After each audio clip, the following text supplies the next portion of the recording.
सभी को राम राम। हम सभी जानते हैं कि इस अखंड भारत को यदि एकता के सूत्र में कोई पिरोते हैं तो वो हमारे सभी के प्रभु श्री राम हैं। हम राम कथा की, रामायण की परंपरा को भारत के उत्तर में, दक्षिण में, पश्चिम में देखते हैं तो जरा पूर्वोत्तर की ओर भी नजर डाल लें। पूर्वोत्तर में यदि हम देखें तो असम, मेघालय, अरुणाचल प्रदेश, त्रिपुरा, मणिपुर, मिजोरम और नागालैंड में रामायण तथा राम कथा की परंपरा दिखाई पड़ती है।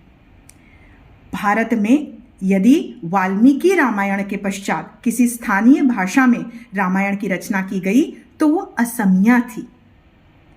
7वीं शताब्दी में राजा भास्कर वर्मन के द्वारा, 10वीं शताब्दी में माधव कंदली के द्वारा रामायण की प्रस्तुति की गई। अनंत कंदली रामायण, दुर्गाबार कायस्थ गीति रामायण, हरिहर विप्र की लव कुशार युद्ध जो कि 14वीं शताब्दी में रचा गया, शंकर देव के द्वारा रचित प्रसिद्ध नाटक राम विजय नट 16वीं शताब्दी में रचा गया और माधव देव के द्वारा रचित राम भावना नाटक 16वीं शताब्दी में रचा गया। कारभी भाषा में प्रेम कांत महंत के द्वारा रचित सबिन अलुन को कौन नहीं जानता। खमटी भाषा में लिखचा लमांग को देखें जो जातक कथाओं के रूप में रामायण की प्रस्तुति करता है। असम के तिवास की मौखिक परंपरा में भी हम रामायण को देख सकते हैं। तो वहीं हम अगर विभिन्न कला स्वरूपों को देखें तो असम में कठपुतली मंचन और नृत्य के द्वारा रामायण की प्रस्तुति वर्षों से होती आ रही है।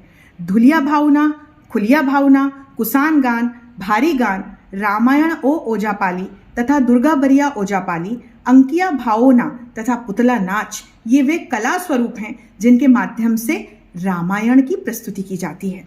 मणिपुर के साहित्य में यदि देखें तो अंगोम गोपी अथवा क्षेम सिंह मोइरांबा ने 18वीं शताब्दी में राजा गरीब नवाज के समय यानी 1709 से 1748 के बीच मणिपुरी रामायण की रचना की। अरीबा पाला में हम रामकथा को देखते हैं। कथक के स्वरूप में हम रामकथा, पेना संगीत, खोंगेजोम पर लेखिक थिबा हाइबा, ये सभी जो स्वरूप हैं ये रामायण या रामकथा की प्रस्तुति के रूप में मणिपुर में देखे जा सकते हैं।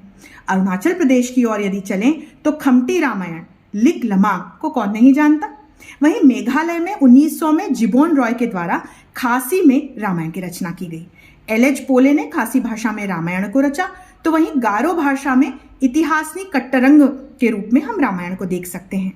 जयंतिया संस्कृति में तो यदि जुड़वा बच्चे हों तो उनके नाम ही राम लखोन रखने की परंपरा है।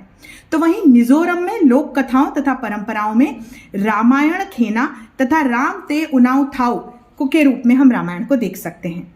वहीं यदि त्रिपुरा में देखें तो 15वीं शताब्दी में रचित राज रत्नाकर में त्रिपुरा के राजा पुरुसेन का वर्णन मिलता है जो अयोध्या के राजा दशरथ के समकालीन थे और उन्होंने दशरथ के समय अयोध्या की यात्रा भी की। और वहीं यदि हम देखें तो चाय बगान के संथाल, मुंडा, तंती, नुनीसा तथा गौड़ों के द्वारा छरक पूजा के अवसर पर, कथामोस तथा होलिका के अवसर पर रामायण का मंचन किया जाता है, राम कथा गाई जाती है। तो रामायण हमारे प्रभु श्री राम अखंड भारत के कण कण में हम सभी भारतीयों के हृदय में व्याप्त हैं। जय श्री राम।